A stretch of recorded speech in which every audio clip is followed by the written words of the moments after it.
संगम काल 320 से 300 सी महापाषाण संस्कृति। समाधियों को बड़े पाषाणों से ढका जाता है, इसलिए महापाषाणिक संस्कृति कहा गया। संगम समिति तमिल विद्वानों का समूह समिति। इस समिति में तमिल कवि जो साहित्य लिखे उसे संगम साहित्य कहा। इन पुस्तकों से जिस काल की जानकारी मिली उसे संगम काल कहा गया। साहित्य के स्रोत तोलाक्कपियम, एत्तुथोगई, पट्टू, तिरुकुरल, शिल्पाधिकारम, मणिमेखलाई, जीवक चिंतामणि, अष्टाध्यायी, इंडिका, महाभारत, पुरातात्विक अभिलेख, हाथी गुम्फा अभिलेख, अशोक अभिलेख, विदेशी यात्री, स्ट्रैबो, प्लिनी, टॉलमी, मेगास्थनीज। संगम काल में 3 संगम समितियों में संगम साहित्य लिखा गया। संगम तमिल प्रदेश के पांड्य शासकों के संरक्षण में हुआ। प्रथम संगम स्थान मदुरा, अध्यक्ष अगस्त्य ऋषि। पहली संगम समिति का कोई भी साहित्य उपलब्ध नहीं, सब नष्ट हो चुका है। द्वितीय संगम स्थान कपाटपुरम, अध्यक्ष अगस्त्य ऋषि, उनके शिष्य तोलाक्कपियम तमिल व्याकरण की प्रथम पुस्तक।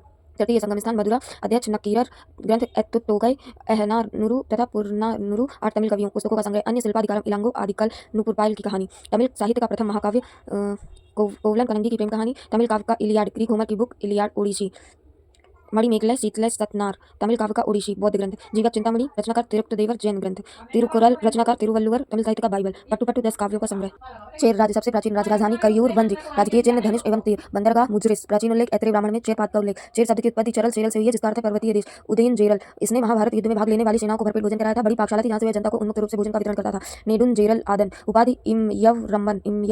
यवन व्यापारियों को बंदी बना लिया। इसने दावा किया कि सारे भारत को जीत लिया तथा हिमालय पर चेर राज चिन्ह उत्कीर्ण करवाया। इसका युद्ध चोल राजा से हुआ। दोनों ही राजा मृत्यु को प्राप्त हुए तथा इनकी राजनियां सती हो गईं।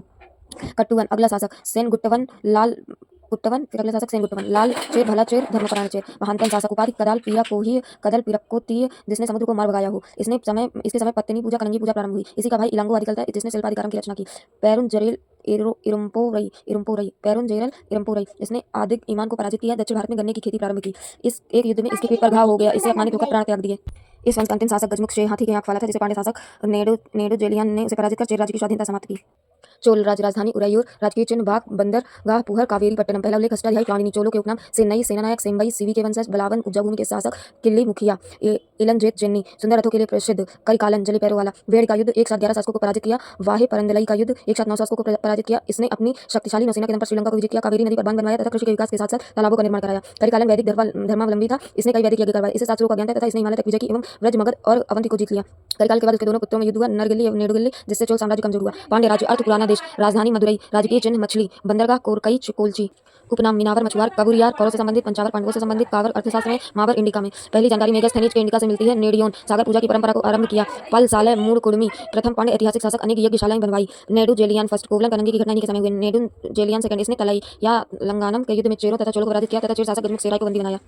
संगमकालीन राजनीतिक व्यवस्था। राजा, प्रशासनिक इकाई, संस्थाएं, सेना, न्याय व्यवस्था। भूमिका। संगमकालीन राजनीतिक व्यवस्था कुल संघ पर आधारित थी, जिसकी जानकारी संगमकालीन साहित्य से प्राप्त होती है, जो निम्न प्रकार है। राजा की स्थिति। राज संतरात्मक व्यवस्था थी। सभी प्रशासनिक शक्तियों का सर्वोच्च अधिकारी राजा होता था। राज्याभिषेक का प्रचलन नहीं था, बल्कि राज्योत्सव होता था। राजपद समानता ज्येष्ठता पर आधारित था, लेकिन उत्तराधिकार के लिए संघर्ष की जानकारी प्राप्त होती है। प्रशासनिक इकाई। सबसे बड़ी प्रशासनिक इकाई मंडल कहलाती थी। मंडल नाडु में, नाडु उर में, उर ग्राम में बटे थे। सबसे छोटी प्रशासनिक इकाई ग्राम थी। संस्थाएं। सबसे बड़ी प्रशासनिक संस्था नालवे थी, जो राजा की मुख्य राज्यसभा थी। उर तथा ग्राम में भी अलग अलग प्रशासनिक संस्थाएं पाई जाती थी। सेना। संगम शासक युद्ध प्रेमी थे। वे चक्रवर्ती सम्राट बनने की आकांक्षा रखते थे, जिसके लिए राजा शक्तिशाली सेना का निर्माण करते थे। राजा की सेना चतुरांगणी होती थी। इसमें अश्व, गज, रथ तथा पैदल सेना शामिल थे। वीर गति को प्राप्त सैनिकों के सम्मान में बृहत प्रस्तर लगाए जाते थे, जिन्हें वीरकल या नाडुकल कहा जाता था। नोट। करिकालन द्वारा जल सेना निर्माण का भी साक्ष्य प्राप्त होता है। कर व्यवस्था। संगमकालीन कृषि तथा व्यापार वाणिज्य दोनों अत्यंत विकसित अवस्था में थे, अतः राज्य की आय का मुख्य आधार कर था। भूमि कर। यह कुल का छठा भाग होता था, जो अनाज या नकद के रूप में लिया जाता था। सीमा शुल्क एवं अन्य कर की जानकारी भी प्राप्त होती है। न्याय एवं दंड व्यवस्था। राजा देश का प्रधान न्यायाधीश था। राजा के न्यायालय को मनरम कहा जाता था, जो सुनवाई का अंतिम न्यायालय होता था। इस काल में दंड विधान अत्यंत कठोर था। मृत्युदंड, कारावास तथा आर्थिक जुर्माना आदि विविध रूपों में दंड प्रदान किया जाता था। भीषण यातनाओं के साथ चोरी तथा व्यभिचार पर मृत्युदंड तथा झूठी गवाही देने पर जीभ काट ली जाती थी। संगम काल में शहर उर होता था। सेनापति को अनाड़ी कहा जाता था। संगम काल की धार्मिक व्यवस्था। संगम काल में प्रथमतः दक्षिण भारत में ब्राह्मण धर्म का प्रचलन दिखाई देता है। दक्षिण में प्रमुख ब्राह्मण धर्म ही था, जिसे निम्नलिखित बिंदुओं के अंतर्गत समझ सकते हैं। अगस्त पूजा, यज्ञों का महत्व, पत्नी पूजा, वीर पूजा प्रमुख देता। अगस्त पूजा दक्षिण में ले जाने का श्रेय अनुसूचियों में अगस्त ऋषि को दिया गया है। ऋषि अगस्त उनके 12 शिष्यों ने दक्षिण में वैदिक धर्म का प्रचार प्रसार किया। कालांतर में अगस्त पूजा दक्षिण में प्रारंभ हुई, जो आज भी दक्षिण में व्यापक रूप से होती है। यज्ञों का महत्व। वैदिक धर्म के साथ ही दक्षिण में यज्ञों का महत्व बढ़ा। विभिन्न शासकों ने बड़े बड़े यज्ञों का आयोजन करवाया। पांड्य शासक पल साले मूड कुडमी यज्ञशाला बनवाने के लिए प्रसिद्ध था। साथ ही चोल शासक करिकालन ने यज्ञ एवं राजसूय यज्ञ करवाए।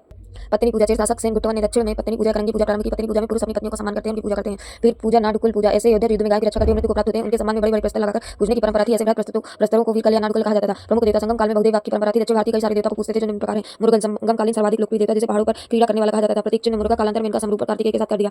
कुरवस, मुरुगन की पत्नी। विष्णु, तिरुमल, इंद्र पूजा, कोरल्लय, विजय की देवी, मरियम्मा, चेचक की देवी, यल्लम्मा, सीमा की देवी। संगमकालीन आर्थिक व्यवस्था। कृषि। दक्षिण भारत की भूमि अत्यंत उपजाऊ थी, जिनसे अनाज की बड़ी अच्छी पैदावार होती थी। कावेरी नदी डेल्टा वाला प्रदेश अपनी उर्वरता के लिए प्रसिद्ध था। संगम साहित्य में धान, रागी तथा गन्ने की पैदावार का वर्णन मिलता है। साथ ही कटहल, गोल मिर्च, हल्दी आदि का उत्पादन होता था। इस काल में किसानों को बेलदार कहा जाता था। समाज की निम्न वर्ग की महिलाएं ही मुख्यतः खेती का कार्य करती थी। इन्हें कड़े सीधे कहा गया। कृषि में लोक उपकरणों का प्रयोग भी कृषि में वृद्धि का कारण बना। सिंचाई हेतु राज्य कुओं, तालाबों तथा नहरों का निर्माण करवाते थे। उद्योग वस्त्र उद्योग इस काल का एक मुख्य उद्यम था। सूत, रेशम आदि से वस्त्रों का निर्माण होता था। भाप के बादल, सांप की केचुली से तुलना, उराइयों तथा मधुरे सूती वस्त्रों के लिए प्रसिद्ध थे। वस्त्र उद्योग के अतिरिक्त रस्सी बनाना, हाथी दांत की वस्तुएं बनाना, जहाज निर्माण तथा सोने के आभूषण बनाना तथा समुद्र से मोती निकालने का कार्य भी किया जाता था। पांड्यों का कुल्ची या कोरकई बंदरगाह मोती निकालने के लिए प्रसिद्ध था। व्यापार संगम काल में आंतरिक तथा बाह्य व्यापार का चलन था। आंतरिक व्यापार मुख्यतः वस्तु विनिमय प्रणाली पर आधारित तथा बाह्य व्यापार मुख्यतः रोम, अरब, मिस्र तथा दक्षिण पूर्वी एशिया देशों के साथ होता था। बाह्य व्यापार में मुद्रा का उपयोग होता था। संगमकालीन राज्यकाल में हाथी दांत, औषधियों, मोती तथा सूती वस्त्र का निर्यात तथा मदिरा, स्वर्ण आदि का आयात करते थे। रोमन बस्ती का सच अरिक मेडु पांडिचेरी से मिलता है। यहाँ खुदाई से रोमन शासक अगस्टस के सिक्के मिलते हैं। मुद्रा व्यवस्था संगम काल में तांबे चांदी आदि के हाथ मुद्राओं का चलन था। प्रमुख बंदरगाह जल मार्ग मुजरिस बंदरगाह, कुल्ची, कोरकई बंदरगाह, पुहर, कावेरी पट्टनम, अरिकमेडु स्थल मार्ग सड़कों के माध्यम से। संगमकालीन सामाजिक व्यवस्था संगम साहित्य के अध्ययन से हमें तमिल देश की सामाजिक दशा के विषय में अच्छा ज्ञान प्राप्त होता है। इस समय तक दक्षिण भारत का आर्यकरण हो चुका था तथा उत्तर भारतीयों की परंपराओं को इस काल के तमिल वासियों ने अपना लिया। वर्ण व्यवस्था ब्राह्मण समाज में सर्वाधिक प्रतिष्ठित स्थान था। तमिल प्रदेश में ब्राह्मणों का उदय सर्वप्रथम संगम काल में ही हुआ। ब्राह्मणों का मुख्य कार्य अध्ययन अध्यापन था तथा यज्ञ यापन करवाना था। संगम युग के ब्राह्मण मांस भक्षण करते थे तथा मदिरा पीते थे। समाज में इन कार्यों को निंदनीय नहीं समझता था। बिल्लार वर्ग क्षत्रिय संगम साहित्य के अनुसार उनका मुख्य उद्यम कृषि कार्य था। इनमें कुछ धनी किसान थे, वे युद्ध में भाग लेते थे तथा उन्हें महत्वपूर्ण प्रशासनिक पदों पर नियुक्त किया जाता था। बड़े बिल्लारों के वैवाहिक संबंध राजघराने में स्थापित होते थे। बिल्लारों का दूसरा वर्ग निर्धन किसानों का था, जिनके पास अपनी जमीन नहीं थी और वे धनी किसानों के खेतों पर मजदूरी करते थे। वैनिगर वैश्य इनकी समाज प्रतिष्ठा अच्छी नहीं थी। इन्हें शूद्रों की कोटि में रखा गया था। ये व्यापारिक कार्य से संबंधित थे। शूद्र पुलैयन नामक दस्तकारों के एक वर्ग का उल्लेख मिलता है जो रस्सी तथा पशु चर्म के साथ ऐसे चारपाइयों चटाई बनाने का कार्य करते थे। एनियन नामक शिकारियों की एक जाति का उल्लेख मिलता है। साथ ही मलबर नामक जाति का भी उल्लेख है जो लूटपाट करती थी। समाज में अस्पृश्यता के साक्ष्य प्राप्त नहीं होते हैं। स्त्रियों की स्थिति पितृ सत्तात्मक समाज था। स्त्रियों की स्थिति निम्न थी। समाज में वेश्यावृत्ति तथा सती प्रथा का प्रचलन था। संगम काल में विधवाओं की दशा अच्छी नहीं थी। उनके लिए अनेक कड़े नियमों का विधान किया गया था। उनके बाल मुड़वा दिए जाते थे तथा उनके लिए बिस्तर का प्रयोग, आभूषण पहनना, अच्छा भोजन करना आदि वर्जित था। इसके पश्चात तमिल साहित्य में नचेलिया तथा ओवैयर जैसी कवियों की चर्चा हुई, जिससे स्पष्ट है कि इस काल में महिलाओं को शिक्षा का अधिकार था। दासों की स्थिति संगम काल में दास प्रथा का प्रचलन नहीं था। शिक्षा संगम काल में शिक्षा का अधिकार सभी वर्गों को प्राप्त था। साहित्य, विज्ञान, ज्योतिष, गणित, व्याकरण आदि विषयों की शिक्षा दी जाती थी। मंदिर शिक्षा के प्रमुख केंद्र थे तथा गुरु दक्षिणा देने की प्रथा का प्रचलन था। खान पान संगम युग के तमिल शाकाहारी तथा मांसाहारी दोनों प्रकार के भोजन करते थे। चावल उनका मुख्य खाद्यान्न था। मांसाहार का खूब प्रचलन था। यहाँ तक कि ब्राह्मण भी मांस खाते थे। भेड़, सुअर, मछलियों के खाए जाने का उल्लेख मिलता है। मदिरा तथा ताड़ी उनके प्रिय था। लोग पान सुपारी के भी शौकीन थे। मनोरंजन के साधन संगीत, नृत्य तथा विविध प्रकार के वाद्यों द्वारा लोग मनोरंजन किया करते थे। नर्तक नर्तकियों तथा गायकों के दल घूम घूमकर लोगों का मनोरंजन करते थे। संगम साहित्य में इन्हें पाणर तथा बिडेलिया कहा गया है। पासा खेलना, मुक्केबाजी, कुश्ती, कुत्तों, खरगोशों आदि का शिकार भी मनोरंजन का साधन था। अंत्येष्टि संस्कार संगम काल में पूर्ण समाधिकरण, आंशिक समाधिकरण तथा अग्निदाह संस्कार का प्रचलन था। संगम साहित्य में सौदा के बाद अस्थियों को कलश अथवा मंजूषा में रखकर समाधिस्थ भी करते थे। युद्ध आदि में वीर गति को प्राप्त योद्धाओं की समाधियों पर बड़े बड़े प्रस्तर गाड़ने की प्रथा थी, जिसे वीर कल या नाडुकल कहते थे। संगम काल में अंत्येष्टि सामग्रियों का भी साक्ष्य प्राप्त होता है। गुप्त काल 244 ईस्वी से 550 ईस्वी, 300 ईस्वी से 600 ईस्वी लगभग। कुषाणों के सामंत गुप्त थे। वैश्य जानकारी के स्रोत, साहित्य के स्रोत, कालिदास की रचनाएं, विशाखदत्त की मुद्रा राक्षस, देवी चंद्रगुप्तम, पुरातात्विक समुद्रगुप्त का प्रयाग प्रशस्ति, हरिशण, चंद्रगुप्त का मेहरौली लौह स्तंभलेख, कुमारगुप्त फर्स्ट के अभिलेख, स्कंदगुप्त के अभिलेख, विदेशी यात्री फाहियान इतिशंग, श्रीगुप्त घटोत्कच दोनों की उपाधि महाराज सामंत। कुषाणों के सामंत मुरुंडों को पराजित कर गुप्तों ने पाटलिपुत्र को अपना केंद्र बनाकर एक छोटा सा राज्य स्थापित कर दिया मगध क्षेत्र में। चंद्रगुप्त फर्स्ट उपाधि महाराजा धीराज, पहला स्वतंत्र शासक। चंद्र श्रीगुप्त उपाधि महाराज, श्रीगुप्त वंश का संस्थापक, धारण गोत्र का बताया गया। समुद्रगुप्त की प्रयाग प्रशस्ति, कुमारगुप्त का भिलसर अभिलेख, स्कंदगुप्त के भीतरी स्तंभलेख में श्रीगुप्त को गुप्त वंश का अधिराज कहा गया। इतिसंग ने श्रीगुप्त को चैलिको कहा। इतिसंग के अनुसार श्रीगुप्त ने मगध में बौद्ध यात्रियों के ठहरने के लिए एक मंदिर बनवाया तथा मंदिर के खर्चे के लिए 24 गांव दान दिए। घटोत्कच उपाधि महाराज, स्वतंत्र राजा नहीं। प्रभावती गुप्त के पुनः ताम्रपत्र अभिलेख तथा स्कंदगुप्त के सूफी अभिलेख में घटोत्कच को गुप्त वंश का अधिराज कहा गया है। घटोत्कच ने अपने पुत्र चंद्रगुप्त फर्स्ट का विवाह लिच्छवी राजकुमारी कुमार देवी से किया। चंद्रगुप्त फर्स्ट गुप्त वंश का वास्तविक संस्थापक, उपाधि महाराजा धीराज। राज्याभिषेक के उपलक्ष्य में गुप्त संवत 319-320 ईस्वी कैलेंडर जारी किया। लिच्छवी राजकुमारी कुमार देवी से विवाह किया। विवाह के उपलक्ष्य में लिच्छवी प्रकार के सिक्के, राजा रानी प्रकार के सिक्के, विवाह के सिक्के, विवाह प्रकार के सिक्के, कुमार देवी प्रकार के सिक्के चलाए। गुप्तों का प्रथम स्वतंत्र राजा समुद्रगुप्त। कांच नामक सिक्के गुप्तों से संबंधित थे। कांच समुद्रगुप्त का बड़ा भाई रहा होगा जो समुद्रगुप्त के राजा बनने से असंतुष्ट था। लक्ष्य धरणी बंद, पूरी पृथ्वी को जीतकर एक सूत्र में बांधना। समुद्रगुप्त के सैनिक अभियान जानकारी, प्रयाग प्रशस्ति से हर्षिल ने लिखा। फर्स्ट आर्यावर्त की विजय, उत्तर भारत नीति, अनेक आर्यावर्त राज प्लस बौद्ध धारण, अनेक आर्यावर्त राज प्लस बौद्ध धारण, संपूर्ण नाश, हिंसात्मक ढंग से नाश। इसके तहत चंद्रगुप्त ने 12 शासकों को पराजित किया। आठवीं विजय नीति, परिचारकीकृत सर्वाट विक्राजस्य, परिचारकीकृत सर्वाट विक्राराजस्य। दक्षिणापथ विजय नीति, ग्रहण मोक्षानुग्रह, ग्रहण मोक्ष अनुग्रह, राज्य लौटान। नोट, समुद्रगुप्त के दक्षिणी अभियान के समय कांची का पल्लव शासक विष्णुगुप्त था। सीमावर्ती राज्यों के विरुद्ध अभियान नीति, सर्व कर दानाज्ञाकरण प्राणामागमन, सर्व कर दान आज्ञाकरण प्राणामागमन। समतल बांग्लादेश, डोवाब, ढाका एवं चटगांव, कामरूप, असम, करतपुर, हरियाणा, नेपाल 5 राजतंत्र तथा 9 गणतंत्र राज्य थे। विदेशी शक्तियों से संबंध नीति, आत्मनिवेदन, कन्योपायन, गरुत्मंदक, स्वाविषय भुक्ति, शासन याचना। पहला गुप्त राजा जिसने सोने के सिक्के चलाए चंद्रगुप्त फर्स्ट। पहला गुप्त राजा जिसने चांदी के सिक्के चलाए चंद्रगुप्त द्वितीय। पहला गुप्त राजा जिसने तांबे के सिक्के चलाए रामगुप्त। सबसे ज्यादा सोने के सिक्के गुप्तों ने चलाए। समुद्रगुप्त की उपाधियां, अश्वमेघ पराक्रम, अश्वमेघ प्रकार के सिक्के भी जारी किए। कविराज भारत का नेपोलियन, बी.ए. स्मिथ ने कहा। लिच्छवी दोहित, परम भट्टारक सिक्के, गरुड़ प्रकार के सिक्के, अश्वारोही प्रकार के सिक्के, परशु प्रकार के सिक्के, धनुर्धर प्रकार के सिक्के, वीणा शरण प्रकार के सिक्के, अश्वमेध प्रकार के सिक्के। समुद्रगुप्त की पत्नी दत्ता देवी का ऐरण अभिलेख में समुद्रगुप्त की तुलना यम एवं कुबेर से की गई है। प्रयाग प्रशस्ति में भी यम कुबेर से तुलना। ऐरण सागर समुद्रगुप्त का स्वभूप नगर था। रामगुप्त प्रथम गुप्त राजा जिसने तांबे के सिक्के जारी किए। शक राजा रुद्र सिंह तृतीय ने रामगुप्त के समय पाटलिपुत्र को घेर लिया था और रामगुप्त से उसकी पत्नी ध्रुवशालिनी को मांगा था। रामगुप्त तैयार हो गया। रामगुप्त का छोटा भाई चंद्रगुप्त इसका विरोध किया, सबको को पराजित किया और रामगुप्त को मारकर स्वयं गद्दी पर बैठा। चंद्रगुप्त की उपाधि देवश्री, देवराज, परम भागवत, उज्जैन पूर्वाधीशर, पाटलिपुत्र पूर्वाधीशर। वैवाहिक संबंध, नागवंश, कुबेर नागा, वाकाटक वंश। अपनी पुत्री प्रभावती गुप्त का विवाह वाकाटक वंश के रुद्रसेन सेकंड से किया। कदम काकुत्स वर्चन की पुत्री के साथ अपने पुत्र कुमार गुप्त फर्स्ट से कराया। चंद्रगुप्त की विजय, शक उज्जैन जानकारी, संधि, विग्राहक वीर सेनसाव का उदयगिरि अभिलेख, संकानिक महाराज का उदयगिरि अभिलेख, आम कारकों का सांची अभिलेख, उपाधि शाकाहारी शकों का दुश्मन विक्रमादित्य। बहलिक की विजय, बैक्ट्रिया, मेहरौली लौह स्तंभ अभिलेख दिल्ली से जानकारी, बंग की विजय, मेहरौली स्तंभ अभिलेख दिल्ली से जानकारी। चंद्रगुप्त द्वितीय के 9 रत्न, कालिदास नाटककार व कवि, महाकाव्य, ऋतु संहारम, मेघदूत, खंडकाव्यम, कुमार संभवम, रघुवंशम नाटक, मालिकाग्निमित्रम, विक्रमोर्वशीयम अभिज्ञान शाकुंतलम उपाधि भारत का शेक्सपियर अमर सिंह अमरकोश धन्वंतरी राजवेद वरामिहिर ज्योतिषाचार पंच सिद्धांतिका बृहत जातक लघु जातक वरुचि व्याकरणाचार वर्तिका संस्कृत व्याकरण घट करपर कवि छपड़क ज्योतिषाचार ज्योतिष शास्त्र बेताल भट्ट जादूगर सिंहासन बतीसी शंकु शिल्पकार शिल्प शास्त्र मुद्रा स्वर्ण चांदी ताम्र सर्वप्रथम चांदी के सिक्के जारी किए ध्वजधारी प्रकार सिंह निहंता प्रकार अश्वरोही प्रकार छत्रधारी प्रकार चक्र विक्रम प्रकार इसके शासनकाल में फाहियान भारत यात्रा पर आया फाहियान का यात्रा विवरण 399 ईस्वी से 414 ईस्वी पुस्तक फाऊकी 399 ईस्वी में भारत आया फाहियान 3 वर्षों तक पाटलिपुत्र में रहा पाटलिपुत्र में चंद्रगुप्त मौर्य द्वारा बनवाई राजप्रसाद को देवताओं द्वारा निर्मित बताया मध्य प्रदेश को ब्राह्मणों का देश बताया मध्य प्रदेश के लोग सुखी एवं समृद्ध थे मृत्युदंड का निषेध मध्य प्रदेश के लोग मांस मछली प्याज लहसुन मदिरा का सेवन नहीं करते थे लेन देन में कौड़ी का प्रयोग होता था जल मार्ग होते हुए चीन लौटा आया स्थिर मार्ग से चंद्रगुप्त द्वितीय की धार्मिक नीति चंद्रगुप्त द्वितीय वैष्णव धर्म का न्याय था उसने परम भागवत की उपाधि धारण की किंतु उसने अन्य धर्मों के प्रति भी सहिष्णुता की नीति अपनाई चंद्रगुप्त द्वितीय के संत विग्रह वीर संसार तथा सेनापति आम कारदो क्रमशः सैयद तथा बौद्ध थे चीनी यात्री फाहियान ने भी इसी के शासनकाल में भारत यात्रा की कुमारगुप्त ने नालंदा विश्वविद्यालय में बनवाया था संस्थापक हर्षवर्धन ने नालंदा विश्वविद्यालय को 100 गांव दान में दिए जानकारी हिंसा कालवंश के देवपाल ने नालंदा विश्वविद्यालय को 5 गांव दान में दिए महायान शाखा का विश्वविद्यालय नालंदा हिंसा पढ़ने आया था नालंदा प्रधानाचार्य सीलभद्र 1203 ईस्वी में मोहम्मद गौरी का सेनापति बख्तियार खिलजी ने नालंदा को नष्ट किया अलेक्जेंडर घम ने नालंदा की खोज की थी कुमारगुप्त के समय पुष्यमित्र जाति मध्य एशिया कबीला ने आक्रमण किया तो कुमारगुप्त ने अपने पुत्र स्कंदगुप्त को भेजा इनकी लड़ाई नर्मदा नदी के किनारे हुई जानकारी स्कंदगुप्त का भीतरी और काहू अभिलेख कुमारगुप्त की उपाधि शक्रादित्य होइनसांग महेंद्रादित्य अश्वमेध महेंद्र परम भागवत परम भट्टारक कुमारगुप्त ने सबसे ज्यादा अभिलेख बनवाए बिलसर अभिलेख एटा उत्तर प्रदेश मंदसौर अभिलेख मध्य प्रदेश रचनाकार वत्सवटी मालवा राज्यपाल बंधु वर्मा द्वारा सूर्य मंदिर के निर्माण का अभिलेख करम दंडा अभिलेख उत्तर प्रदेश फैजाबाद गढ़वा अभिलेख इलाहाबाद उत्तर प्रदेश तुमैन अभिलेख अशोकनगर शरतकालीन सूर्य की भांति शासक को बताया मुद्राएं खड़कधारी प्रकार गजरवही प्रकार खंग गेंडा प्रकार कार्तिकेय प्रकार गुप्त शासकों में सर्वाधिक अभिलेख कुमारगुप्त ने बनवाए इसके कुल 18 अभिलेख प्राप्त हुए कुमारगुप्त के अंतिम समय पुष्यमित्र नामक जाति ने आक्रमण किया जिसका प्रतिरोध सफलतापूर्वक स्कंदगुप्त ने किया इस बात की जानकारी स्कंदगुप्त के भीतरी अभिलेख से मिलती है स्कंदगुप्त का अंतिम महान शासक अपने पिता कुमारगुप्त के शासनकाल में पुष्यमित्र जाति से लड़ा जानकारी भीतरी कहूं अभिलेख हुड़ों से लड़ा दूसरी बार भीतरी कहूं अभिलेख भारत में स्कंदगुप्त के समय पहली बार हुड़ों ने आक्रमण किया जानकारी भीतरी कहूं अभिलेख से हुड़ों को स्कंदगुप्त ने पराजित करके सिंधु नदी के पार धकेल दिया हुड़ों का नेतृत्व खुशनवाज ने किया स्कंदगुप्त का सौराष्ट्र का गवर्नर पर्णदत्त का पुत्र चक्रपालित स्कंदगुप्त ने पर्णदत्त को सुदर्शन झील का जीर्णोद्धार का आदेश दिया पर्णदत्त ने चक्रपालित से सुदर्शन झील का जीर्णोद्धार करवाया स्कंदगुप्त के अभिलेख भीतरी अभिलेख उत्तर प्रदेश कहूं अभिलेख उत्तर प्रदेश सुफी अभिलेख रीवा मध्य प्रदेश गुप्त वंश को घटोत्कच वंश कहा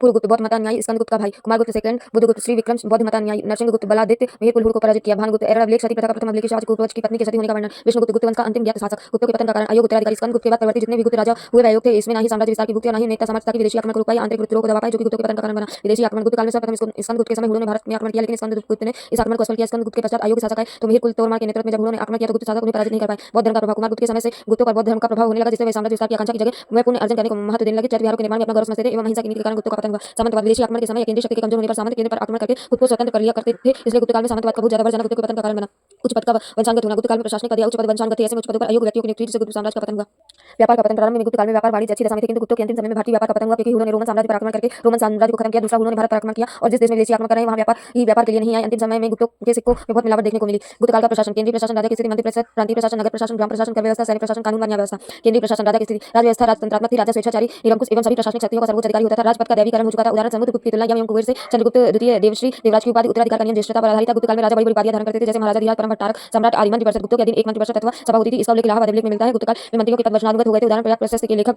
हरिसेन के पिता ध्रुव सेन भी दंडनायक थे फिर हरिसेन दंडनायक बना एक व्यक्ति एक से ज्यादा मंत्री के पद पर आसीन हो सकता था उदाहरण हरिसेन महादंडनायक और संधि विग्राहक दोनों था मंत्रियों को नगद वेतन या भूमि के रूप में दिया जाता था कुमारामात्य सर्वोच्च प्रशासनिक अधिकारी महादंडनायक न्याय के सर्वोच्च अधिकारी दंडपाशक सर्वोच्च पुलिस अधिकारी महासंधि विग्राहक शांति एवं वैदेशिक नीति का सर्वोच्च अधिकारी महाबलाधिकृत सेना का सर्वोच्च अधिकारी महाछपटलिक राजा के प्रमुख दस्तावेजों तथा राजज्ञों को लिपिबद्ध करने वाला अधिकारी महाछपटलिक भूमि आलेखों को भी सुरक्षित रखता था इसके अधीन कारणिक नामक अधिकारी भी होता था विनय स्थिति स्थापक धर्म संबंधी मामलों को सर्वोच्च अधिकारी विनय स्थिति स्थापक सार्वजनिक मंदिरों की देखरेख एवं लोगों को नैतिक आचरण पर दृष्टि रखता था अग्रहारिक दान विभाग का सर्वोच्च अधिकारी ध्रुवाधिकरण भू राजस्व संग्रह करने वाला अधिकारी न्यायाधिकरण यह भूमि संबंधी विवादों का निपटारा करता था प्रतिहार अंतःपुर का रक्षक महाप्रतिहार राजमहल का प्रधान सुरक्षा अधिकारी सौल्किक सीमा शुल्क विभाग का प्रधान गोलमिक वन अधिकारी अमात्य नौकर साह पुरपाल नगर का मुख्य अधिकारी महाभंडाराधिकृत राजकोषीय कोष का प्रधान रण भंडागारिक सेना के सामान की व्यवस्था रखने वाला पदाधिकारी कर्णिक लिपिक महापीलुपति हस्त सेना का प्रमुख महाभटाश्वपति अश्वसेना का प्रमुख प्रांतीय प्रशासन प्रांत को देश अवनी अथवा भुक्ति कहा जाता था भुक्ति पर उपरी अथवा उपरी महाराज नामक अधिकारी की नियुक्ति की जाती थी उपरिकों के द्वारा महाराज की उपाधि धारण करना यह प्रतीत करता है कि पूर्व काल की तुलना में इस काल में प्रांतीय अधिकारी अधिक शक्ति का उपभोग करते थे उपरी के पद पर प्राय राजकुमार अथवा राजकुल से संबंधित व्यक्तियों को नियुक्त किया जाता था गुप्तों के प्रमुख प्रांत सौराष्ट्र पश्चिमी मालवा अवंती पूर्वी मालवा एरर तीर भुक्ति दरभंगा पुंडवर्धन मगध आदि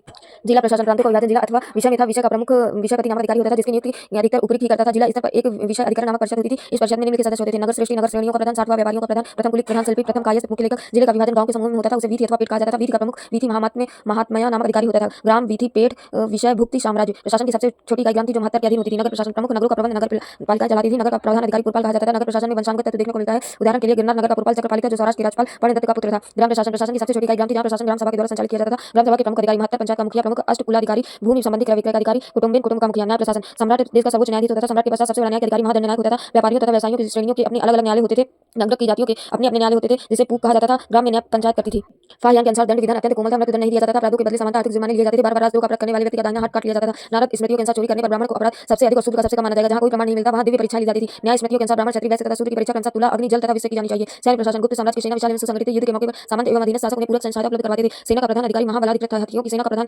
महापिलुपति तथा घुड़सवारों की सेना के प्रधान को भट्टाश्वपति कहा जाता था। सेना में सामान का रखरखाव देखभाल करने के लिए एक अधिकारी रणभंडारकारी था। इस काल में रथ सेना का महत्व बढ़ गया था तथा उसके स्थान पर अश्वारोही सेना या तीरंदाज अश्वारोही सेना का महत्व बढ़ गया था। राजस्व प्रशासन इस समय राज्य की आमदनी का मुख्य स्रोत भू राजस्व था। इसे भाग भोग उपरिकर तथा हिरण्य के रूप में परिभाषित किया गया। राज्य समानता कुल उपज का एक बड़े 6 भाग पर अपनी दावेदारी जताता था। राजस्व नगद अथवा वस्तु दोनों रूपों में प्राप्त किया जाता था। कर को वसूलने वाला अधिकारी ध्रुवाधिकरण कहलाता था। व्यापारियों को वस्तुओं के आयात निर्यात पर चुंगी देना पड़ती थी। सीमा शुल्क सौलिक नामक अधिकारी द्वारा वसूला जाता था। उपयुक्त विश्लेषण से स्पष्ट है कि गुप्तकालीन प्रशासन उच्च स्तर पर केंद्रीकृत किंतु निम्न स्तर पर विकेंद्रीकृत के तत्व प्रभावित थे। इस काल के प्रशासन की कुछ विशेषताएं थीं जो परवर्ती काल के प्रशासन को भी प्रभावित करती रहीं। उदाहरण गुप्तकाल में जो सामंतवाद का उदय हुआ उसमें निरंतर विकास हुआ तथा आगे गुप्तोत्तर काल में सामंतवाद के कारण ही एक केंद्रीय राज्य की बजाय छोटे छोटे राज्यों का उद्भव हुआ। गुप्तकाल की सामाजिक व्यवस्था वर्ण व्यवस्था जाति व्यवस्था छुआछूत महिलाओं की स्थिति दास व्यवस्था विवाह व्यवस्था शिक्षा वर्ण व्यवस्था गुप्तकालीन समाज में वर्ण व्यवस्था पूर्ण रूप से स्थापित थी। समाज 4 वर्णों में विभाजित था। ब्राह्मण क्षत्रिय वैश्य शूद्र। ब्राह्मणों को समाज में सबसे प्रतिष्ठित स्थान प्राप्त था। आपद धर्म के प्रचलन के कारण एक वर्ण के लोग दूसरे वर्ण के कार्य कर सकते थे। जैसे नचकटकम के नायक चारुदत्त ने वैसे ब्राह्मणों के काल को स्वीकार कर लिया और क्षत्रियों ने व्यापार उद्योग और कृषि की ओर रुख किया। वर्ण व्यवस्था में पर्याप्त अंतर था। बारहवीं के अनुसार ब्राह्मण क्षत्रिय वैश्य शूद्र के घरों में क्रमशः 5 4 3 2 कमरे होने चाहिए। साथ ही वर्ण के आधार पर दंड व्यवस्था भी अलग अलग थी। जाति व्यवस्था गुप्तकाल में भूमि अनुदान और अनुलोम प्रतिलोम विवाह के कारण वर्ण संकर जातियों में वृद्धि हुई। चंडाल निषाद कायस्थ मूर्धवशिक्त अंबस्ट पार्श्व आदि जातियों का उल्लेख मिलता है। कायस्थ जाति का उदय पहली बार गुप्तकाल में देखने को मिलता है जो लेखा कार्य से संबंधित है। अस्पृश्यता छुआछूत इसमें ग्रंथों और फाइयान के विवरण से पता चलता है कि समाज में अस्पृश्यता प्रचलित थी। फाइयान ने चंडालों का वर्णन किया जिनके स्पर्श से बचा जा सकता है। दास प्रथा समाज में दास प्रथा के प्रचलन का प्रमाण स्मृति ग्रंथों में मिलता है। युद्ध में बंदी बनाए गए और जो लोग अपना कर्ज नहीं चुका पाते थे उन्हें अक्सर गुलाम बना लिया जाता था। नचकटकम से पता चलता है कि स्वामी का दास के शरीर पर पूरा नियंत्रण होता था लेकिन कर चुकाने और एक निश्चित अवधि तक सेवा करने के बाद दास को स्वतंत्रता मिल जाती थी। महिलाओं की स्थिति गुप्त साहित्य में महिलाओं को प्रतिष्ठित स्थान दिया गया है। गुप्तकाल में महिलाओं की संपत्ति अधिकार को मान्यता दी गई। पुत्र के अभाव में पत्नी को पति की संपत्ति पर अधिकार होता था तथा पुत्री पिता की संपत्ति की वास्तविक हकदार मानी जाती थी। नारद और पराशर स्मृतियों में विधवा विवाह का समर्थन किया गया है लेकिन बृहस्पति स्मृति इसे मान्यता नहीं देती। इस काल में महिलाओं को उपनयन का अधिकार नहीं था। याज्ञवल्क्य स्मृति भानुगुप्त के अभिलेख से भी सती प्रथा के प्रमाण मिलते हैं। कालिदास ने भी मेघदूतम में उज्जैनी के महाकाल मंदिर में नृत्य करती देवदासी का उल्लेख किया है। समान वर्ग में पर्दा प्रथा नहीं थी लेकिन कुलीन वर्ग की महिलाएं अपने चेहरे को ऊपर घूंघट रखती थी। समाज में वैश्यावृत्ति प्रचलित थी। कामसूत्र में गलिकाओं के प्रशिक्षण का उल्लेख है। विवाह समानता सजाती विवाह होते थे। कभी कभी निम्न वर्ण की कन्या का विवाह उच्च वर्ण से कर दिया जाता था जिसे अनुलोम विवाह कहा जाता था। महिलाओं की विवाह योग्य आयु 12 से 13 वर्ष थी। गुप्तकालीन आर्थिक व्यवस्था गुप्त राजाओं का काल आर्थिक दृष्टि से समृद्धि एवं संपन्नता का काल माना जाता रहा है। गुप्तकाल में कृषि के साथ साथ वाणिज्य व्यापार मुद्रा व्यवस्था तथा नगरीय तत्व दिखाई देते हैं जिन्हें हम निम्नलिखित बिंदुओं के अंतर्गत समझ सकते हैं। कृषि भूमि अनुदान के माध्यम से अभी तक अछूते क्षेत्रों में भी कृषि का प्रसार हुआ क्योंकि दान ग्रहीता ने छोटे किसानों की सहायता से गैर आबाद भूमि को आबाद किया। अमर कोश से जानकारी मिलती है कि उर्वरता के आधार पर भूमि को 12 भागों में बांटा गया था। जमीन का विस्तृत ब्यौरा तैयार किया जाता था। इसकी नाप करवाकर सीमा रेखा निश्चित कर दी जाती थी। सिंचाई के लिए कृषक वर्षा पर निर्भर होते थे तथापि राज्य द्वारा कृत्रिम सिंचाई की व्यवस्था की जाती थी। सुदर्शन झील की मरम्मत की जानकारी मिलती है। इसके अतिरिक्त सिंचाई की नवीन तकनीक के रूप में संभवतः अवघट क्योंकि बार एक छठी यंत्र रह की सूचना देते हैं। किसान अनाज के अतिरिक्त दलहन तिलहन फल सब्जी कपास नील तथा मसाले उपजाते थे। उद्योग धंधे गुप्तकाल के पूर्वार्ध में उद्योग धंधे बेहतर स्थिति में थे। इस काल में बहुत से उद्योग रोजनामचे के व्यवहार में आने वाली वस्तुओं से संबंधित थे। उदाहरण के लिए टोकरियां बनाना फर्नीचर का निर्माण मृण मूर्तियां तथा पत्थर निर्माण दुकान। इस काल में सूती वस्त्र रेशमी वस्त्र तथा ऊनी वस्त्र के निर्माण को विशेष प्रोत्साहन मिला। अजंता की गुफाओं में बने चित्रों में बेहतर किस्म के वस्त्र प्रयोग का साक्ष्य मिलता है। इस काल में दसपुर कामरूप मथुरा तथा बनारस आदि शहर वस्त्र निर्माण के महत्वपूर्ण केंद्र थे। गुप्तकाल चमड़े तथा आभूषण निर्माण के कार्य भी विकसित अवस्था में थे। दिल्ली स्थित मेहरौली का लौह स्तंभ तथा गुप्तकालीन कलात्मक सिक्के उन्नत गुप्तकालीन हस्तकला को दर्शाता है। वाणिज्य व्यापार गुप्तकाल के पूर्वार्ध में आंतरिक एवं बाह्य व्यापार उन्नत अवस्था में था। व्यवसाय एवं उद्योग का संचालन श्रेणियां करती थी। मध्य सौर लेख में पट्टवार श्रेणी रेशम श्रेणी तथा इंदौर लेख में तैलिक श्रेणी का उल्लेख मिलता है। इस समय विदेश व्यापार में भारत के सहयोगी देश थे। विजायटियन साम्राज्य चीन ईरान श्रीलंका तथा दक्षिण पूर्व एशिया के देश भारत चीन एवं विजायटाई साम्राज्य के मध्यस्थ की भूमिका निभाता था। गुप्तकाल के प्रमुख निर्यात कीमतें थी। रेशम मसाले विभिन्न प्रकार के वस्त्र तथा कीमती द्रव्य एवं आयात की प्रमुख आयातित वस्तुओं में चीन से रेशम चीना सुनका इथियोपिया से हाथी दांत तथा अरब ईरान तथा बैक्टीरिया से घोड़ों का आयात किया जाता था। रोमन साम्राज्य के विभाजन एवं गुप्तकाल के अंतिम चरण में 364 ईस्वी में हुन आक्रमण के कारण विदेशी व्यापार में भी गिरावट आई थी। उदाहरण के लिए कुमारगुप्त प्रथम कालीन मध्य सौर के राज्यपाल बंधु वर्मा के मध्य सौर अभिलेख से ज्ञात होता है कि 10 में गुजरात के लट क्षेत्र से रेशम बुनकरों की श्रेणी अपना कार्य छोड़कर आई। साथ ही आपद धर्म के माध्यम से बड़ी संख्या में वैश्यों ने अपना कार्य छोड़कर कृषक या सैनिक कार्य को अपनाया। यातायात एवं संचार इस काल में प्रमुख शहरों को आपस में जोड़े जाने की जानकारी के साथ साथ कुछ बंदरगाहों की जानकारी मिलती है। जैसे पूर्वी तट पर ताम्रलिप्त तथा पश्चिमी तट पर भड़ोच प्रमुख बंदरगाह थे। पश्चिमी देशों के साथ व्यापार भड़ोच तथा पूर्वी एवं दक्षिणी एशियाई देशों के साथ ताम्रलिप्त बंदरगाह से व्यापार होता था। मुद्रा व्यवस्था उन्नत शिल्प उत्पादन एवं विकसित वाणिज्य व्यापार के कारण गुप्तकाल में मुद्रा व्यवस्था बेहतर स्थिति में बनी रही। गुप्त शासकों ने सर्वाधिक संख्या में सोने के सिक्के जारी किए तथा चांदी एवं तांबे के सिक्कों की भी जानकारी मिलती है। गुप्तों के सोने चांदी तथा तांबे के सिक्कों को क्रमशः दिनार रुपया तथा माशक कहा जाता था। गुप्त शासकों में सर्वप्रथम सोने चांदी तथा तांबे के सिक्के क्रमशः चंद्रगुप्त फर्स्ट चंद्रगुप्त द्वितीय तथा रामगुप्त ने चलवाए। गुप्तकाल की सामान्य जनता लेनदेन में कौड़ी का उपयोग करती थी। गुप्तकालीन मुद्रा को सबसे बड़ा मुद्रा भंडार बयाना राजस्थान से प्राप्त हुआ। नगरीकरण गुप्तकाल के पूर्वार्ध में उन्नत उद्योग एवं वाणिज्य व्यापार के चलते नगरीकरण को प्रोत्साहन मिला। इस काल के प्रमुख नगरों में पाटलिपुत्र उज्जैन वैशाली आदि नगरों का विकास हुआ। गुप्तकालीन धार्मिक व्यवस्था का एक महत्वपूर्ण अवलक्षण है जटिलता एवं विविधता अर्थात एक और ब्राह्मणवादी पुनरुत्थान के कारण यहाँ यज्ञ की पद्धति पुनर्जीवित हो रही थी। वहीं जनजाति तत्वों के प्रभाव स्वरूप भक्ति की अवधारणा को प्रोत्साहन मिल रहा था। यज्ञों का प्रचलन ब्राह्मण धर्म के पुनरुत्थान के परिणाम स्वरूप यज्ञों का महत्व बढ़ गया। उदाहरणार्थ समुद्रगुप्त ने अश्वमेध पराक्रम की उपाधि धारण की तथा अश्वमेध प्रकार के सिक्के चलवाए। साथ ही कुमारगुप्त ने भी अश्वमेध यज्ञ का आयोजन किया। भक्ति एवं अवतारवाद की अवधारणा का विकास वैदिक तथा गैर वैदिक तत्वों के मध्य सामंजस्य के परिणाम स्वरूप भक्ति तथा अवतारवाद का विकास हुआ। भक्ति के विकास के परिणाम स्वरूप वैष्णव भक्ति तथा शैव भक्ति का विकास हुआ। फिर अवतारवाद के माध्यम से विभिन्न तत्वों के बीच सामंजस्य लाया गया। विष्णु के 10 अवतारों में ब्राह्मण सभी देवताओं को शामिल कर लिया गया। मूर्ति पूजा का विकास सर्वप्रथम गुप्तकाल में हिंदू देवी देवताओं की मूर्तियां मंदिरों में स्थापित की गई तथा मूर्ति पूजा की शुरुआत हुई। मंदिरों में मुख्य देवता की प्रतिमा के साथ साथ गौर देवताओं की प्रतिमा भी स्थापित की गई। धर्म में स्त्री तत्व का बढ़ता महत्व इस काल में इस अवधारणा का विकास हुआ कि पुरुषों की क्रियाशीलता को प्रोत्साहित करने के लिए स्त्रियों का सहचार आवश्यक। उदाहरण के लिए विष्णु के साथ लक्ष्मी शिव के साथ पार्वती जुड़ गई किंतु इस काल में मात्र देवियों देवताओं से संबंधित थी। किंतु हड़प्पा काल में स्त्री पूजा कुमारी के रूप में होती थी। त्रिमूर्ति की अवधारणा का पूर्ण विकास गुप्त काल में ब्रह्मा विष्णु महेश की त्रिमूर्ति को पूजा जाने लगा। ब्रह्मा को सृष्टि का सर्जक, विष्णु को जगत का पालनहार और महेश को सृष्टि का विनाशक करार दिया गया। इस काल में षड दर्शन का अंतिम भाग वैशेषिक न्याय पूर्व मीमांसा एवं उत्तर मीमांसा संकलित किया गया। वैष्णव धर्म गुप्त शासकों का राजकीय धर्म वैष्णव था किंतु वह पूर्ण रूप से सहिष्णु शासक थे। गुप्त शासकों ने परम भागवत उपाधारण के साथ इनका राजकीय चिन्ह गरुड़ था। इस काल में भगवान विष्णु का सबसे लोकप्रिय अवतार वराह अवतार था। गुप्त काल में नव वैष्णववाद का विकास हुआ जिसका संबंध पांचरात्र मत से था। शैव धर्म गुप्त काल में शैव धर्म का विकास हुआ। गुप्त शासकों में कुमारगुप्त प्रथम और स्कंदगुप्त के नाम शिव के पुत्र कार्तिकेय के नाम पर आधारित थे। चंद्रगुप्त द्वितीय के संधि विग्रह वीरसेन शाह के उदयगिरी अभिलेख मध्य प्रदेश से जानकारी प्राप्त होती है कि वीरसेन शैव था। इसी प्रकार कुमारगुप्त फर्स्ट कालीन पृथ्वी सेन के करमदंडा अभिलेख उत्तर प्रदेश से जानकारी प्राप्त होती है कि पृथ्वी सेन शैव था। कुमारगुप्त फर्स्ट कालीन ध्रुव शर्मा के बिलसर अभिलेख यूपी से जानकारी प्राप्त होती है कि ध्रुव शर्मा द्वारा स्वामी महासेन अर्थात कार्तिकेय के मंदिर का निर्माण करवाया गया था। गुप्त काल में ही अर्धनारीश्वर के रूप में शिव तथा पार्वती की संयुक्त मूर्तियां बनाई जाने लगी। यहाँ पार्वती शिव की शक्ति की प्रतीक थी। गुप्त काल में हरिहर के रूप में शिव तथा विष्णु को एक साथ दर्शाया गया। वामन पुराण में शैव धर्म के 4 संप्रदायों पाशुपत शैव कापालिक तथा कालम को लेकर पाशुपत संप्रदाय का संस्थापक लकुलिश को माना जाता है। शाक्त धर्म गुप्त काल में शाक्त धर्म का विकास हुआ। कुमारगुप्त प्रथम के गंगाधर अभिलेख में शाक्त पूजा का उल्लेख मिलता है। मार्कंडेय पुराण में देवी की स्तुति है। हिंद संग ने देवी को प्रसन्न करने हेतु बल दिए जाने का उल्लेख किया है। गुर्जर प्रतिहार वंश के शासक शाक्त धर्म के उपासक थे। सूर्य पूजा गुप्तकाल में सूर्य पूजा का भी उल्लेख मिलता है। गुप्तकाल में निम्नलिखित स्थानों पर सूर्य मंदिर का उल्लेख है: मंदसौर मध्य प्रदेश, ग्वालियर मध्य प्रदेश, मानसा बुलंदशहर उत्तर प्रदेश, अंतर्वेदी गंगा यमुना दोआ मूल स्थानपुर मुल्तान। कुमारगुप्त प्रथम के दरबारी कवि वत्सभट्टी के मंदसौर अभिलेख मंदसौर प्रशस्ति से जानकारी प्राप्त होती है कि रेशम बुनकरों की तंतुवाय श्रेणी द्वारा मंदसौर दसपुर में सूर्य मंदिर का निर्माण किया गया था। स्कंदगुप्तकालीन इंदौर ताम्रपत्र मध्य प्रदेश में तेलियों की श्रेणी द्वारा सूर्य मंदिर को दान देने का उल्लेख मिलता है। बौद्ध धर्म गुप्तकाल में बौद्ध धर्म का विकास हुआ। चंद्रगुप्त विक्रमादित्य का सेनापति आम्रकार्तो बौद्ध था। सांची अभिलेख के अनुसार आम्रकार्तो ने सांची महाविहार को 25 दिनार दान में दिए। इसी प्रकार कुमारगुप्त फर्स्ट ने नालंदा बौद्ध विश्वविद्यालय का निर्माण कराया। गुप्तकाल में बोधि शक्तियों की मूर्तियों का विकास देखा जा सकता है। गुप्तकाल में अनेक बौद्ध विद्वान हुए जिसमें अशंग वसुबंधु दिगनाथ प्रमुख हैं। जैन धर्म गुप्तकाल में जैन तीर्थंकरों की मूर्ति पूजा का विकास हुआ। कुमारगुप्त फर्स्ट के उदय गुहा लेख से जानकारी प्राप्त होती है कि शंकर नामक व्यक्ति द्वारा पार्श्वनाथ की मूर्ति स्थापित की गई थी। कुमारगुप्त के मथुरा लेख में हर्षवामिनी नामक महिला द्वारा जैन मंदिरों को दान दिए जाने का उल्लेख मिलता है। गुप्तकाल में दक्षिण में कदंब तथा गंग शासकों ने जैन धर्म को संरक्षण दिया। गंग मंत्री चामुंड राय ने श्रवण बेल गुलाम में बाहुबली की गोमतेश्वर मूर्ति का निर्माण कराया। साथ ही इस काल में मुनि सर्वनंदी ने लोक विभंग तथा आचार्य सिद्धसेन ने न्याय वार्ता नामक ग्रंथ लिखा। निष्कर्ष गुप्तकालीन धार्मिक व्यवस्था विविधता से परिपूर्ण था तथा इन विविधताओं का सीधा संबंध कालिक आर्थिक एवं सामाजिक परिवर्तनों से था। गुप्तकाल की कला संस्कृति साहित्य कला स्थापत्य कला मूर्तिकला चित्रकला भाषा साहित्य ब्राह्मण धर्म के पुनरुत्थान के साथ ही इस काल में संस्कृत साहित्य का पुनरुत्थान हुआ। हालांकि ये संस्कृत का पुनरुत्थान काल में प्रारंभ हो गया था किंतु संस्कृत को दरबारी भाषा का दर्जा गुप्तकाल में मिला। गुप्तकाल संस्कृत भाषा का स्वर्णकाल था। इस काल में प्रमुख संस्कृत साहित्य की रचना हुई जिनमें प्रमुख विशाखदत्त, मुद्रा राक्षस तथा देवी चंद्रगुप्तम, वात्स्यायन, कामसूत्र, शूद्रक, नच, कटकम, अमर सिंह, अमर कुश, चंद्र गोविंद, चंद्र व्याकरण, विष्णु शर्मा, पंचतंत्र, कामंदक, नीतिशार, नारायण भट्ट, हितोपदेश, कालिदास, मालिका मित्रम, विज्जिका, कौमुदी, महोत्सव, भास, स्वप्न, वासवदत्ता। यद्यपि इस काल में संस्कृत को दरबारी भाषा के रूप में संरक्षण मिला किंतु प्राकृत भाषा का महत्व जन सामान्य की भाषा के रूप में बना रहा। उदाहरण के रूप में गुप्तकालीन नाटकों में उच्च पात्रों को संस्कृत तथा महिलाओं एवं शूद्रों को प्राकृत भाषा बोलते दिखाया गया। गुप्तकाल में वैज्ञानिक साहित्य गुप्तकाल में साहित्य का एक भाग वैज्ञानिक साहित्य से भी जुड़ा हुआ है जो दर्शाता है कि गुप्तकाल में विज्ञान विकसित अवस्था में था। आर्यभट्ट जन्म पाटलिपुत्र। आर्यभट्ट ने आर्यभट्टीय नामक खगोल विज्ञान से संबंधित अपने कुछ महत्वपूर्ण शोध प्रकाशित किए। उसने सूर्य ग्रहण और चंद्र ग्रहण का पता लगाया। सूर्य सिद्धांत में आर्यभट्ट ने उस काल में पृथ्वी की परिधि का जो मान निकाला वह कामों आज विषय माना जाता है। आर्यभट्ट की एक दूसरी कृति आर्यभट्ट सिद्धांत मानी जाती है जो वर्तमान में उपलब्ध नहीं है वरन अन्य लेखकों के उदाहरण से हम उसके विषय में सूचना प्राप्त करते हैं। वराहमिहिर जन्म कायथा उज्जैन। गुप्तकाल में महत्वपूर्ण प्रसिद्ध ज्योतिषी थे। वराहमिहिर ने अपने ग्रंथ बृहत संहिता में खगोल विज्ञान से संबंधित महत्वपूर्ण सूचनाओं को संकलित किया। वराहमिहिर ने बताया कि चंद्रमा पृथ्वी के चारों ओर चक्कर लगाता है। इनकी अन्य रचनाओं में पंच सिद्धांतिका, बृहत जातक तथा लघु जातक प्रमुख हैं। ब्रह्मगुप्त जन्म उज्जैन खगोल शास्त्री एवं गणितज्ञ थे। इनकी रचना ब्रह्म सिद्धांत तथा खंडन ब्रह्मगुप्त को न्यूटन से बहुत पहले ही गुरुत्वाकर्षण का पता लगाया। भास्कर इन्होंने आर्यभट्ट के सिद्धांत पर टीका की। गुप्तकाल में औषधि शास्त्र पर भी महत्वपूर्ण ग्रंथ मिलते हैं। वाग्भट ने औषधि शास्त्र पर 2 ग्रंथ लिखे: अष्टांग हृदय तथा अष्टांग संग्रह। चिकित्सा शास्त्र पर आधारित प्रमुख पुस्तकें: अष्टांग हृदय, अष्टांग संग्रह, वाग्भट, भागवन। गुप्तकाल में धनवंतरी जैसे चिकित्सक थे जो चंद्रगुप्त विक्रमादित्य के नवरत्नों में शामिल थे। रोग निदान, वैद्य, चिंतामणि। इस काल में पालकाव्य ने हस्त्यार्थवेद की रचना की जो हाथियों की चिकित्सा से संबंधित था। औषधि शास्त्र की प्रमुख पुस्तक नवनीतिकम की रचना तथा चिकित्सक कश्यप ने महिलाओं तथा बच्चों की चिकित्सा से संबंधित ग्रंथ की रचना की। इस प्रकार गुप्त वंश के शासकों की सांस्कृतिक उपलब्धियां व्यापक थी। वस्तुतः गुप्तकाल की सांस्कृतिक उपलब्धियों के कारण ही उसे संपूर्ण प्राचीन भारतीय इतिहास का स्वर्णयुग कहा जाता है। स्थापत्य कला, मंदिर निर्माण, इमारती मंदिर, स्वतंत्र मंदिर, नागर शैली, गुहा मंदिर। गुप्तकाली स्थापत्य कला का सर्वोत्तम काल है। वस्तुतः मंदिर के समय इसी काल से मिलने लगे हैं। गुप्तकालीन मंदिर नागर शैली में निर्मित हैं जिनकी विशेषता निम्नलिखित है। इस काल के मंदिर को ईंट तथा पत्थर से बनाया जाता था। मंदिरों का निर्माण समानतः एक ऊंचे चबूतरे पर करते थे जिस पर चढ़ने के लिए चारों ओर से सीढ़ियां बनाई जाती थी। प्रारंभिक मंदिरों की छतें चपटी होती थी किंतु आगे चलकर शिखर भी बनाए जाने लगे। मंदिरों के भीतर एक चौकोर कक्ष में मूर्ति रखी जाती थी जिसे गर्भगृह कहते थे। गर्भगृह 3 दीवारों से घिरा होता था जबकि एक ओर से प्रवेश द्वार होता था। प्रवेश द्वार पर बनी चौखट पर मकर वाहिनी, गंगा और कूर्म वाहिनी, यमुना की आकृतियां मिलती हैं। साथ ही अन्य मंगल चिन्ह अलंकृत रहते थे। प्रवेश द्वार पर एक सभा भवन की ओर खुलता था जिसे मंडप कहा जाता था। गर्भगृह के चारों ओर प्रदक्षिणा पथ बना होता था। मंदिर का भीतरी भाग सादा तथा बाहरी भाग अलंकृत होता था। गुप्तकालीन प्रमुख मंदिर: स्वतंत्र मंदिर देवगढ़ का दशावतार मंदिर झांसी उत्तर प्रदेश। इस मंदिर का निर्माण ईंटों से हुआ है जिसमें शिखर का निर्माण किया गया है। इसमें भगवान विष्णु को शेष नाग की सैया पर विराजमान दर्शाया गया है। भीतर गांव का शिव विष्णु मंदिर कानपुर उत्तर प्रदेश। इसका भी निर्माण ईंटों से हुआ है। इसमें शिखर का भी निर्माण किया गया। दिगवा का विष्णु मंदिर कटनी मध्य प्रदेश। घुमरा का शिव मंदिर सतना नागौर। खो का शिव मंदिर उचेहरा सतना। रचना कुठार का पार्वती मंदिर पन्ना। सिरपुर का लक्ष्मण मंदिर छत्तीसगढ़ ईंटों द्वारा निर्मित। गुप्तकालीन गुफा मंदिर पहाड़ों से काटकर बनाए गए मंदिरों को गुहा मंदिर कहा गया।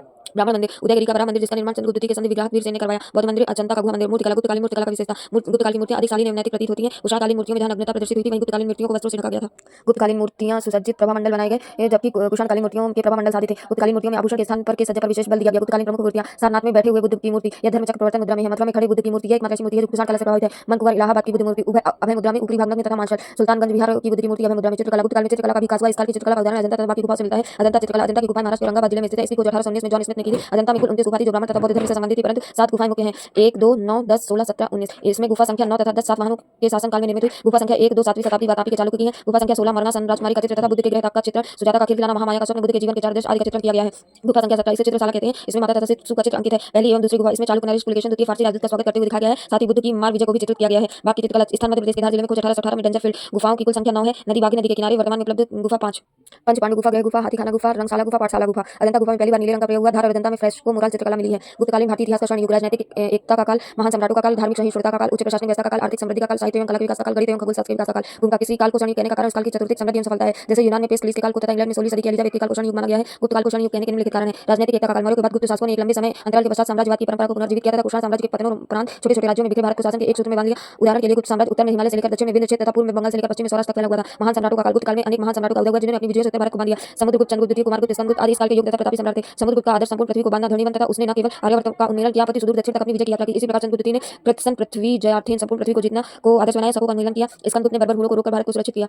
धार्मिक सहिष्णुता का काल: यद्यपि गुप्त सम्राट वैष्णव थे परंतु अन्य धर्मों के प्रति पूर्ण रूपेण उदार एवं सहिष्णु बने रहे। उन्होंने न तो अपने धर्म को बलात् किसी के ऊपर लादने का प्रयास किया और न ही अन्य धर्मावलंबियों के प्रति किसी प्रकार का अत्याचार किया। गुप्त सम्राटों ने बिना किसी भेदभाव के उच्च प्रशासनिक पदों पर विभिन्न धर्मनुयायियों की नियुक्ति की थी। जैसे चंद्रगुप्त द्वितीय संधि विग्राहक वीर जिनसाव सैव था, वहीं चंद्रगुप्त द्वितीय का सेनापति आम्रकार्तो बौद्ध था। कुमारगुप्त फर्स्ट ने बौद्ध विश्वविद्यालय नालंदा का निर्माण कराया तथा पाहियान भारतीय शासकों की सहिष्णुता की प्रशंसा करता है। उच्च प्रशासनिक व्यवस्था का काल: महान गुप्त नरेशों ने उदार एवं लोकोपकारी शासन व्यवस्था का निर्माण किया। संपूर्ण गुप्त साम्राज्य में भौतिक एवं नैतिक समृद्धि का वातावरण व्याप्त था। गुप्त साम्राज्य में आवागमन पूर्णतः सुरक्षित था। पाहियान जैसे चीनी यात्री को भी इस संबंध में शिकायत का मौका नहीं मिला। गुप्त शासकों ने प्राचीन भारतीय दंड व्यवस्था के कड़े नियमों को उदार तथा मृदु बना दिया। मृत्यु दंड को पूर्णतः समाप्त कर दिया। इसके बावजूद अपराध नहीं होते थे। इस काल की शांति व्यवस्था को उल्लेख करते हुए कालिदास लिखते हैं कि उपवनों में सोती हुई मदिरामत सुंदरियों के वस्त्रों को वायु तक स्पर्श नहीं कर सकती थी, तो भला उनके आभूषणों को चुराने का साहस किसमें था। आर्थिक समृद्धि का काल। प्रारंभिक गुप्त काल आर्थिक समृद्धि का काल था। भूमि दान अनुदान के माध्यम से कृषि योग भूमि का विस्तार हुआ। शिल्प उद्योग एवं वाणिज्य व्यापार को भी प्रोत्साहन मिला था। गुप्त शासकों के अंतर्गत भारत व्यापारिक संबंध पश्चिम में अरब, ईरान, रोम में थोपिया, जबकि पूर्व में चीन एवं दक्षिण पूर्वी एशियाई देशों के साथ मजबूत हुए थे। समुद्रगुप्त द्वारा बंगाल विजय, चंद्रगुप्त विक्रमादित्य द्वारा गुजरात विजय के उपरांत क्रमशः ताम्रलिप्ति एवं भरूच के बंदरगाहों पर गुप्तों का अधिकार हो गया था। गुप्त काल में सबसे अधिक सोने की मुद्रा का प्रचलन हुआ था। साहित्य एवं कला के विकास का काल। साहित्य एवं कला के विकास के दृष्टि से इस युग को क्लासिक युग माना जाता है। साहित्य और कला ने वे मानदंड धारण किए जिन्होंने परवर्ती काल के मॉडल को भी प्रभावित किया करना प्रारंभ किया। कालिदास, विशाखदत्त एवं अमर सिंह की रचना इस काल की विशिष्ट उपलब्धियां हैं। फिर इसी काल में वत्सवटी एवं हरिश्चंद्र जैसे महान कवि हुए। इसी प्रकार देवगढ़, अजंता तथा भीतरगांव के मंदिर, अजंता तथा के जीवंत गुफा चित्र तथा उदयगिरि का गुहा मंदिर गुप्त काल की विशिष्ट कलात्मक उपलब्धियां। इस काल में स्थापत्य के क्षेत्र में नागर शैली का आधार निर्मित हुआ।